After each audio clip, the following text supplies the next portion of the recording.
Anksčiau gamta baugino žmogų, o dabar žmogus baugina gamtą. Prancūzų okeanologo ir rašytojo Žano Ivo Kusto citata. Mūsų pati aplinka, miškai, pievos, gyvūnija patapo išteklių šaltiniu. Naikiname ją net nepasiraitoję rankovių. Pasaulis įsisuko į savęs naikinimo karuselę. Norime vis daugiau ir daugiau. Ir visa tai sveikos, švarios aplinkos sąskaita. Vilties žiburį įžiebė Paryžiaus klimato kaitos susitarimas ir ES žalėsis kursas. Tačiau politikams, stokojant ryžto imtis reikšmingų veiksmų, vis garsiau girdimi planetos ateitimi susirūpinusių nevyriausybinių organizacijų balsai, viena tokių – Aplinkosaugos koalicija. Tai Aplinkosaugos koalicija visų pirma reikia suprasti kaip skėtinę organizaciją, kaip organizaciją vienijančią kitas aplinkosauginės organizacijas ir kurios misija susivienyti ir priminti tiek institucijoms, tiek ko gero ir visuomeniai, kad aplinka ir jos kokybė yra mums visiems labai svarbi. Tai yra labai svarbus viešas interesas ir kartu susivienyje iš tiesų mes stipresni ir galime tą garsiau pasakyti. Iš principo mes esame tiek stiprus, kiek stiprus mūsų nariai.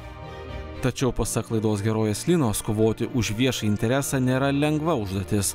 Jaunoje mūsų valstybėje ekonominė nauda vis dar iškeliama aukščiau kitų. Mes turim problemą, kad, pavadinkim taip, tos tokios į ekonomiką orientuotos, į pinigus orientuotos naudos yra ženkliai aukščiau iškeliamos toj politinėje erdvėje. Tai yra visiškai nepagrįsta ir taip neturėtų būti, nes tiek ekonominiai, tiek aplinkosauginiai, tiek socialiniai dalykai, nei vienas jų nėra mažiau svarbus. Taip pat turime problemą, kad dėja, bet per tuos 30 metų mes jauna valstybė, ekonomikos ugdymai ir lobistų išklausimai buvo daug daugiau skiriame dėmesio. Ir tiesą pasakius, verslai daug greičiau išmoko lobizmo, negu kad pilietinė visuomenė pradėjo burtis ir mokytis advokacijos.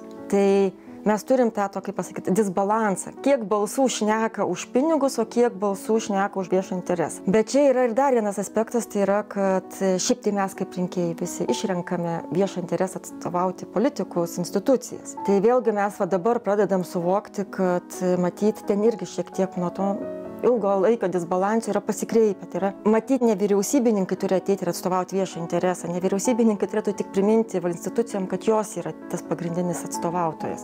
Tai čia yra ką dirbti ir aš manau, kad to disbalanso yra ir mūsų aplinkosaugos koalicijos, kitų nevyriausybininkų, lygiai taip pat kitų sektorių nevyriausybininkų pareiga būtent atmušinėti institucijas ir politikus, kad jie atsimintų, kad ne tik pinigai svarbu. Lietuvoje, kaip ir bet kurioje kitoje demokratinėje šalyje, piliečiai savo valią išreiškia per rinkimus.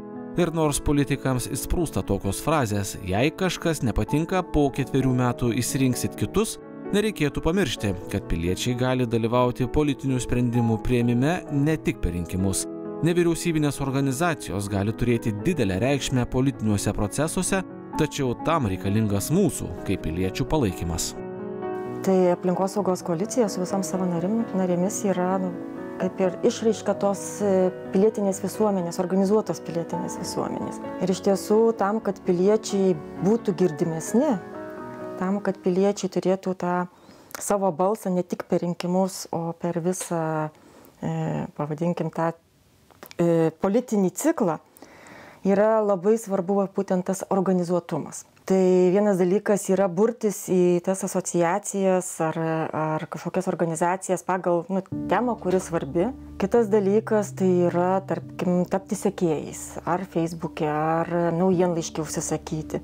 Ir tokiu būdu yra tiesiog galimybė sužinoti, jeigu yra poreikis greitai pasirašyti, ar kreipimąsi, ar peticiją, ar kažkur tai sudalyvauti. Bet vis tiek, kaip ten bebūtų, norint rezultato, turi būti tas nuoseklus organizacinis darbas ir čia, kur yra tas, kaip aš vadinu, labai nepatrauklus, net sunkiai komunikuojamas, nes iš tiesų tai, ką Lietuva dabar pradeda įsisąmoninti, kad yra toks dalykas kaip advokacija, tas žodis atsiradęs. Tai advokacija yra iš principo to viešo intereso gynimas ir atstovavimas taip, kaip daro lobistai. Tai yra lygiai tas pats stebėjimas situacijos, kas vyksta politinėje erdvėje, sureagavimas, rašto parašymas įsigilinant į teisinius argumentus ir artimai teisiniai kalbai. Sudalyvavimas ten, kur reikia sudalyvauti. Susitikimai, kuriuos reikia, kad susitiktum. Skirtumas gal tas, kad jeigu lobistinės jėgos turi kaip pagrindą už jų stovinčius organizacijas, įmonės ir pinigus, tai pilietinės visuomenės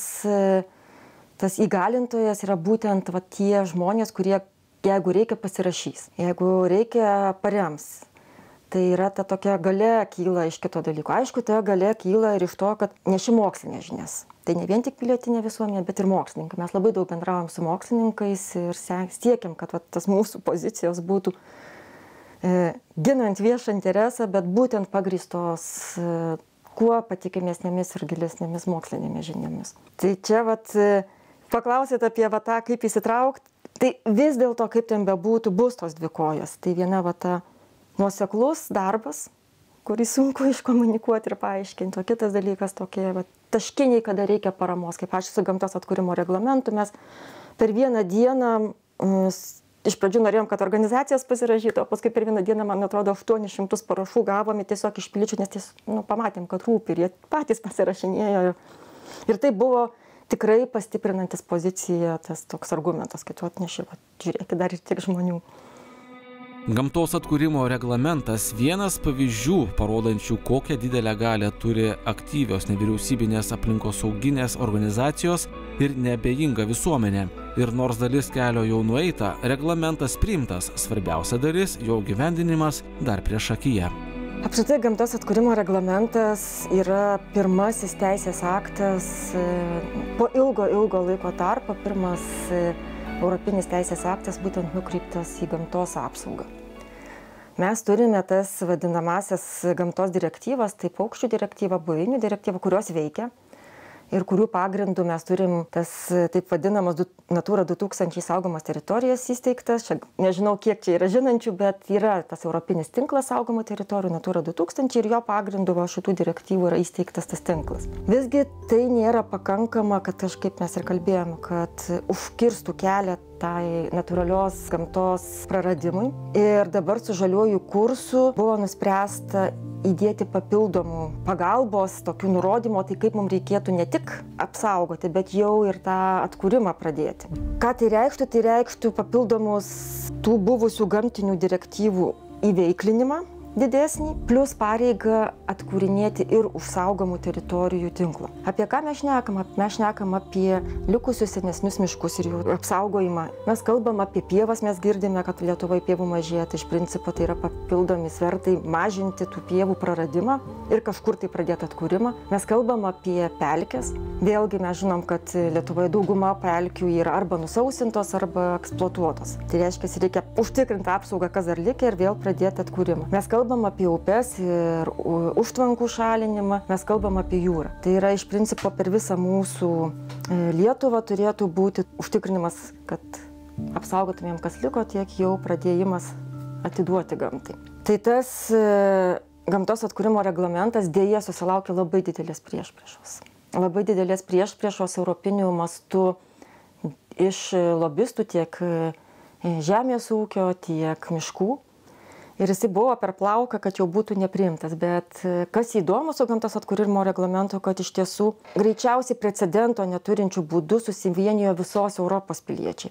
Čia ir mes, nevyriausybinis sektorius, tiek aplinkosaugos koalicija, tiek ir kitos nevyriausybinės organizacijos. Ir iš principo kiekviename žingsnelyje būtent didžiulių piliečių pastangų dėka buvo vis perinama į naują etapą. Ir mes turim tą reglamentą. Ir dabar kas bus? Dabar Lietuva turės per 2 metus, tai jau kažkiek tų mėnesių prabėgo, sukurti savo nacionalinį gamtos atkūrimo planą. Jau nebe padebesiais ten skraidyti, bet turės būti aiškiai nusimatyta, kur, kaip ir kokiam priemonėm, už kokias lėšas, kas atsakingas bus už tą gamtos atkūrimą. Aplinkosaugos koalicijos specialistė Gintarė pastebi, kad visuomenės informavimas ir komunikacija itin svarbi užduotis, nuo kurios sėkmės gali priklausyti ir politiniai sprendimai. Reikia mokėti visuomenę mobilizuoti. Tai yra tas, ką ir turėtų daryti specialistas, kam ir reikalingas organizacijos specialistas, nes dabar mes visuomenė gauna tiek daug informacijos, kad reikia žinių ir gebėjimų, ir mes kaip koalicija turim užsimti ne tik tuo, kad reikia žinoti teisės aktus, ar ten reikia bendrauti su politikais, bet turim suprasti ir kaip su medijomis dirbti. Tai kaip pavyksta teisingą būdą pasirinkti, prasibrauti pro tą visą informacijos ūžesį, tai be abejo mes pasiekėm irgi. Ir su gamtos atkūrimo reglamentu dirbo ne tik aplinkosaugos koalicija, įsitraukė ir kitos organizacijos ir žmonės, ir tada pavyksta per socialinius tinklus einant, tai yra labai svarbu pagauti tą, kad būtų banga, paskleisti tą visą žinią ir pakviesti žmonės. Ir tas sėkmingai iš tiesų vyko. Ir Lietuva, tiesą sakant, tas buvo tikrai labai svarbu, nes Lietuva kaip ir palaikė gamtos atkūrimo reglamentą, bet buvo momentas, kai mus pasiekė žinia per bendravimą su sprendimų priėmėjais, kad Lietuva pakeisti gali poziciją ir kad tai gali būti lemiama, priimant patį sprendimą Europos mastu. Ir va tada buvo tikrai tas pavykęs mums, kad mes pavyko mums sujudinti ir visuomenę, buvo, manau, lemiamas momentas gal ir tam, kad apskritai Europa dabar turi tą reglamentą.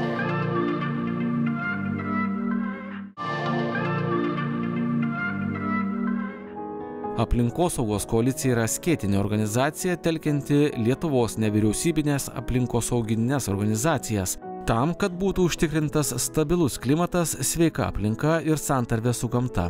Laidos herojės pripažįsta, darbas aplinkosaugos srityje itin prasmingas, o komunikacijos specialistė Gintarė atvirauja, kad motyvacijos suteikia ir azartas. Motyvuoja tai, kad jisai yra įdomus. Tiesiog jisai yra vienas dalykas labai prasmingas, nes mes kalbam apie ateitį, apie tai, ką tikrai reikia.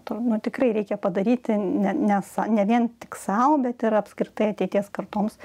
Ir ne tik savo, bet ir paukštelių, ir žvėrelių, ir augalams. Tai vienas dalykas, kad yra labai prasminga veikla, o kitas dalykas, kad yra labai įdomi, nes mes turim ir oponentus, lobistus, yra tam tikra kova. Ypač komunikacijos srityje motyvuoja azartas, kad štai aš pasieksiu tą savo auditoriją, prasimušiu pro tą triukšmą, pasieksiu auditoriją ir papasakosiu ir gausiu žmonių reakciją ir pasieksiu ir žurnalistus ir mūsų pristatymas bus įdomus. Tai yra ir azartas. Taip. Man asmeniškai, ko gero, tas matymas, kad gamta yra gyvybė ir kad mes kaip visuomenė turime pareigą tiek savo užsitikrinti tą gerą aplinką, bet iš kitos pusės ir turim pareigą prieš šalia gyvenančius kitas gyvybės formas. Man tai yra svarbu ir aš iš kitos pusės matau, kad yra labai daug žmonių, kuriems tai svarbu. Ir man atrodo, kad šiuo metu net reikėtų kalbėti ne apie įtikinimą kitų, bet tiesiog užtikrinimą, kad į mūsų politiką ateitų šito požiūrio normalus atstovaujamumas. Ir aš tikiu, kad stiprėjant pilietiniai visuomenė, dėl to aš ir esu nevyriausybiniam sektoriuje, mes šitą galime padaryti. Mes galime pastumti tas institucijas, politinę mintį, kad yra ir daugiau tų minčių ir ką reikia atstovauti. Remiantis tyrimais, apie 80% jaunuolių pačia didžiausia problema įvardyja klimato kaitą. Tačiau kalbėdami apie planetos ateitį, neturėtume pamiršti ir kitų krizių, tokių kaip tarša ar nykstanti biologinė įvairovė, kurios, pasak Linos, tarpusavyje glaudžiai susijusios. Iš tiesų mes labai dažnai kalbam apie klimatą, bet pamirštam, kad yra kitos krizės. Mes turim trigubą krizę. Tai yra klimato kaita, biologinės įvairovės nykimas, ekosistemų skurdimas ir taršos. Tarkim, plastikais, cheminiai medžiagom. Visos šitos trys krizės jos yra tarpusavyje perspynusios. Yra labai pavojinga kažkurią vieną išskirti. Iš tiesų, klimato kaita, jinai susijusi su tuo, kad nyksta ekosistemos. Tiesą pasakius, tos pačios medžiagos, kurios šildo mūsų klimatą, labai dažnai yra ir apie oro taršą, arba, sakykime, galim net suvesti ir su vandens tarša. Lygiai taip pat, jeigu gamta pradeda skursti, jinai kažkurį laiką padeda sugerdama anglį. Bet jeigu jinai labai smarkiai nudegraduota, jinai gali netgi prisidėti ir išskirinėti. Tai yra tos visos trys yra susijusios. Apie scenarijus sunku šnekėti iš tiesų, tai jeigu norima tokio turėti gana šoką, tai galima pasiskaityti mokslinius straipsnius. Tikrai jie nieko gero nežada. Ir čia matyti yra dabar darbas aplinkosaugininkams, nepasinerti į tą, kaip pasakyti, niūrią nuotaiką, nes ten galima piešti ir pasakoti apie tuos, šiaip mes matėm Ispanijoje neseniai, ką tai reiškia. Lenkijoje neseniai irgi matėm.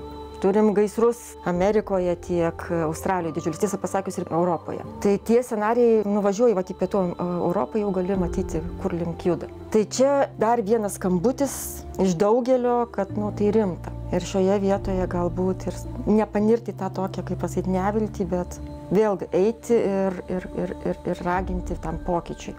ES žaliojo kurso įgyvendinimas tai ambicinga strategija, kuria siekiama iki 2050 metų tapti pirmuoju klimatui neutraliu žemynu, tačiau jau dabar kyla iššūkių kelyje tikslo link. Optimistiniai planai dėja didelio proveržio nepasiekia. Iš tiesų, tai sekasi nekaip. Čia reikėtų labai skirti tas sritis. Ta aplinkosauga yra labai plati, yra kaip tokia kaip mozaika. Tai ir patenka oro kokybė, vandens kokybė, taip pat patenka gamtos apsauga, lygiai taip pat klimato stabilumo poreikis ir siekis. Ir kiekvieną jau tą taškelį galima žiūrėti labai atskirai. Tai sakykime, jeigu mums gana neblogai visiems sekasi, aš kalbu ir Europai, tas santykinai neblogai pereiti prie atsinaujinančio energijos šaltinių, jau tas kaip ir įsibėgėjantis procesas. Tai jeigu mes kalbame apie kitas dedamąsias, daug kur yra silpnai. Vieni silpniausi, ir čia jau yra ir ataskaitose pažymėta, tai yra vis dėlto tas santykis su gamta ir gamtos susigrąžinimas. Visgi mes kalbam apie tai poreikį atkurti, bet tiesą pasakius, su kiekvienais metais mes vis mažiau ir mažiau tos gamtos natūralios kampelių turime. Priežastis matyti yra ne viena. Ir viena svarbesnių, man atrodo, priežasčių yra tai, kad nors tiek biologinės įvairovės konvencija, tiek klimato konvencija buvo pasirašytos panašiu metu, tačiau jas paremiančios tarp institucinės mokslinės organizacijos įsikūrė ženkliai skirtingai. Jeigu klimatui praktiškai iš karto konvenciją pasirašius, tai biologinės įvairovės, analogiška mokslininkų institucija, ir kaip pasakyti, čia net ne institucija, toks panelė yra įsikūrusi jau po 2000 metų gerokai. Ir tiesą pasakius, tas mokslinis pagrindas ir nešimas pas įmonės, pas politikus, jisai turi savo reikšmę. Tai yra vienas dalykas, tas toksai mokslininkų susitelkimo vienas aspektas.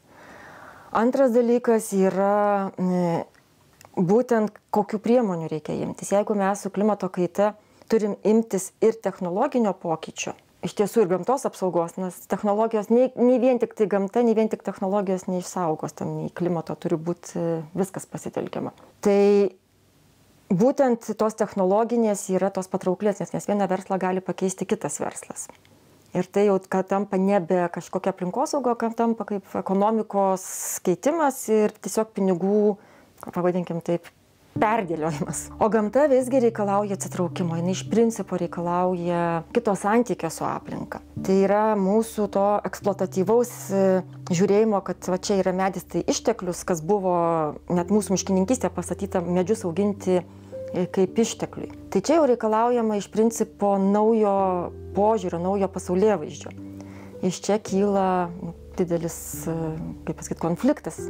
Ir mes turim tą visuomeninį konfliktą, tai yra kas miškas, ar išteklius, ar gyvybė. Kas yra pieva, ar jinai yra ten, kur jeigu neapsimoka tai suorio, ar vis dėlto tai yra ir gyvybės namai.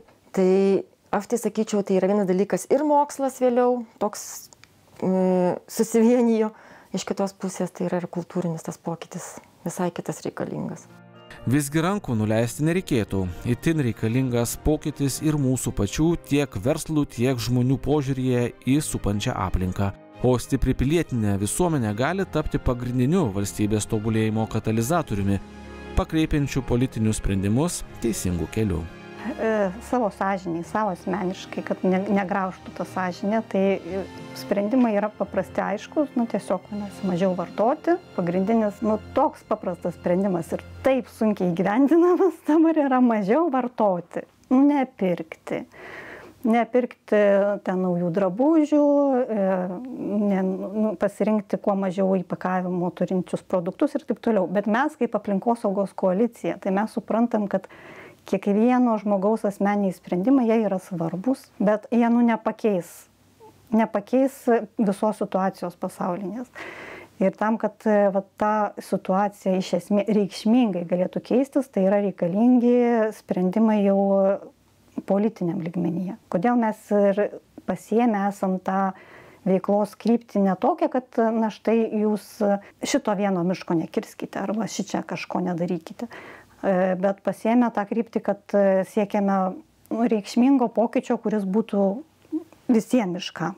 Ar apskritai, kad būtų iš tikrųjų poveikis ne vieno žmogaus, ne vienos grupės, o tas poveikis, kuris iš tikrųjų sumažintų vartojimą. Ir tam reikalingi iš tikrųjų sumažintų pakuočių kiekius. Ne vieno žmogaus namuose, o Lietuvoje. Tai tam yra reikalingi visgi sprendimų priėmėjų sprendimai politiniai, kurie kreiptų valstybės vystymąsi taip, kaip būtų saugoma aplinka. Ir mes tam ir vienas iš dalykų, ką žmogus, visuomenės narys daro, jisai balsuoja. Pirmiausia, jis išrenka tą valdžią, kuri priims tuos sprendimus. Ir už tai mes teikiam ir tą vertinimus partijų. Ir apskritai mes gal nepateiksim ten kažkada ateityje, kai bus rinkimai, bet žmogus, kuris renka, tarkim, ir savivaldoj valdžią, jisai turėtų pagalvoti apie tai, kokie bus ne tik sprendimai ten dėl švietimo, sveikatos ir taip toliau, bet įtrauktų ir aplinkosaugos kriterijus į savo pasirinkimus. Daug pasaulio valstybių lyderių stebuklu laikė tai, kad Lietuva sugebėjo išsivaduoti iš geležinių Sovietų Sąjungos pančių ir kurti nepriklausomą demokratinę valstybę. Bet demokratija neapsiriboja tik laisvu politikų išrinkimu. Turime nepamiršti, kad atkūrę demokratiją įgijome privilegiją ir pareigą dalyvauti demokratiniuose valstybės procesuose. Tik būdami aktyviais piliečiais mes sukursime tvarią valstybę ir aplinką, kurioje gyvens ateities kartos. Projektą iš dalies finansuoja Medijų rėmimo fondas.